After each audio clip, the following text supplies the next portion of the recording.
Public provident fund एक ऐसा product है जिसको आज की तारीख में डेड इन्वेस्टमेंट माना जाता है। क्यों? क्योंकि उसमें सिर्फ 7.1% रिटर्न्स मिलते हैं। बट मेरे हिसाब से public provident fund is a very good product और इसको हर एक इन्वेस्टर के पोर्टफोलियो में होना चाहिए। आज के वीडियो में जानते हैं कि पब्लिक प्रोविडेंट फंड इतना अच्छा प्रोडक्ट क्यों है और आपको ये कैसे फ़ायदा दे सकता है इन द लॉन्गर रन। दोस्तों, इस वीडियो को एंड तक देखना ना भूलें। एंड में मैं आपको बताऊंगा क्या पीपीएफ आपके लॉन्ग टर्म एसेट एलोकेशन में पीपीएफ का क्या रोल है और इसे आपको रिटायरमेंट पोर्टफोलियो में रखना है या नहीं है। तो पब्लिक प्रोविडेंट फंड स्कीम है, इसको गवर्नमेंट ऑफ इंडिया ने लॉन्च किया था 1968 में। इसको लॉन्च किया गया था लॉन्ग टर्म सेविंग्स को प्रमोट करने के लिए।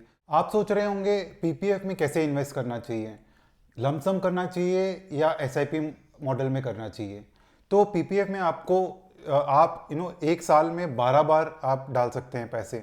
मिनिमम आपको साल में 500 रुपये डालने हैं पीपीएफ में। उसके बाद आप उसके ऊपर मैक्सिमम 1,50,000 तक डाल सकते हैं। 1,50,000 के ऊपर अगर आप कोई भी अमाउंट डालते हैं तो आपको उस पर इंटरेस्ट नहीं मिलेगा, इसलिए आप 1,50,000 से ज़्यादा ऊपर ना जाएं। अपना इन्वेस्टमेंट 1,50,000 तक ही सीमित रखें।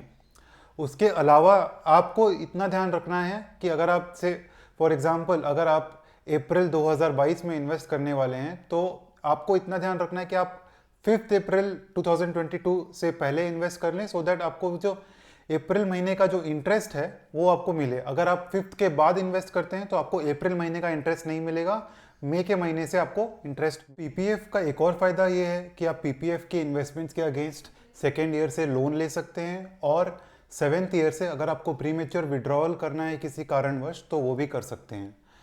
अभी आपको क्या समझना है, पीपीएफ में जो टैक्स फ्री कंपाउंडिंग होती है वो कंपाउंडिंग का पावर देखना है। तो अगर आप 1,50,000 एवरी ईयर इन्वेस्ट करते हैं और 25 साल तक इन्वेस्ट करते हैं तो आप at the end of 25th year आप 1 करोड़ के कॉर्पस में रीच करेंगे। ऑब्वियसली वो 1 करोड़ रुपए का वैल्यू जो आज है वो उस टाइम नहीं रहेगा, बट फिर भी वो आपके लिए एक सिग्निफिकेंट सम बन सकता है विदाउट टेकिंग एनी रिस्क। तो इसमें सबसे बड़ा जो मज़ेदार बात है पीपीएफ में, ये एकदम ही रिस्क फ्री इन्वेस्टमेंट है। सिंस गवर्नमेंट ऑफ इंडिया के पास पैसा रहता है और वो लोग आपको रिटर्न देते हैं। इसका जो इंटरेस्ट रेट है आज की तारीख में 7.1% है। Interest rate every quarter reset होता है, तो वो आपको अनाउंसमेंट मिल जाएगा एवरी क्वार्टर की नेक्स्ट क्वार्टर का इंटरेस्ट रेट क्या है, और उसी बेसिस पे आप अपने इन्वेस्टमेंट्स प्लान कर सकते हैं।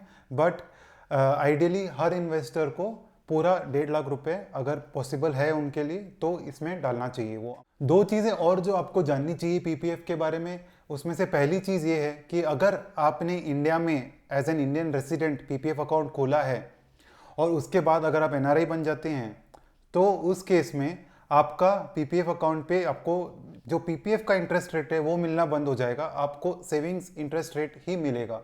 तो जैसे जैसे आप अगर आपका रेसिडेंशियल स्टेटस चेंज होता है तो आपका पीपीएफ अकाउंट ऑपरेशनल नहीं रहेगा मोर और लेस। उसके अलावा आपके पास एक और ऑप्शन है कि आप अपने बच्चों का भी पीपीएफ अकाउंट खोल सकते हैं।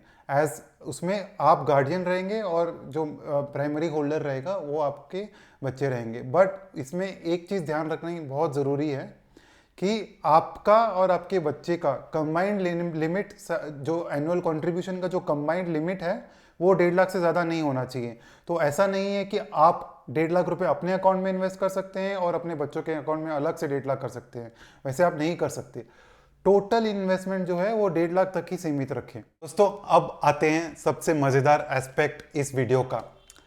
क्या पीपीएफ का क्या रोल है आपके रिटायरमेंट पोर्टफोलियो में? पीपीएफ आपको रखना है या नहीं है आपके रिटायरमेंट पोर्टफोलियो में? पहली बात तो आप इतना मान लें कि सिर्फ पीपीएफ से कुछ नहीं होने वाला, आपको रिटायरमेंट के लिए दूसरी जगह भी इन्वेस्ट करना पड़ेगा। आपका एम्प्लॉयज़ प्रोविडेंट फंड रहेगा, नेशनल पेंशन स्कीम रहेगा, आपके इक्विटी म्यूचुअल फंड इन्वेस्टमेंट्स रहेंगे। वो सब चीज़ों का आपको मिक्स क्रिएट करना पड़ेगा आपको, अगर आपको रिटायरमेंट के लिए कॉर्पस क्रिएट करना है तो। बट जो सबसे बड़ी चीज़ है, आप कभी भी अगर कोई भी इन्वेस्टमेंट के लिए प्लानिंग कर रहे हैं तो आपको एसेट एलोकेशन का पूरा ध्यान रखना है। अब जब हम लोग एसेट एलोकेशन कंसिडर करते हैं तो उस एसेट एलोकेशन में इक्विटी भी आता है, गोल्ड भी आता है, डेट भी आता है। और जो आपका डेट पोर्शन है उस डेट पोर्शन का मेजर कंपोनेंट आपका एम्प्लॉयज प्रोविडेंट फंड का कंट्रीब्यूशन होना चाहिए और पीपीएफ का कंट्रीब्यूशन होना चाहिए। तो पीपीएफ ज़रूर डेफिनेटली बहुत बड़ा रोल प्ले करता है एक आदमी के रिटायरमेंट कॉर्पस क्रिएशन में।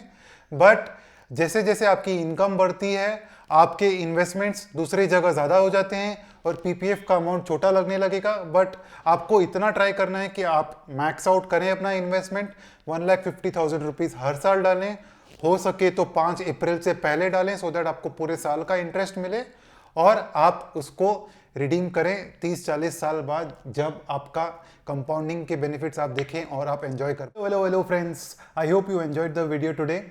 If you did enjoy it, please hit the like button and do subscribe to the channel. Please share it with your friends who you think will be interested in such content. Thank you.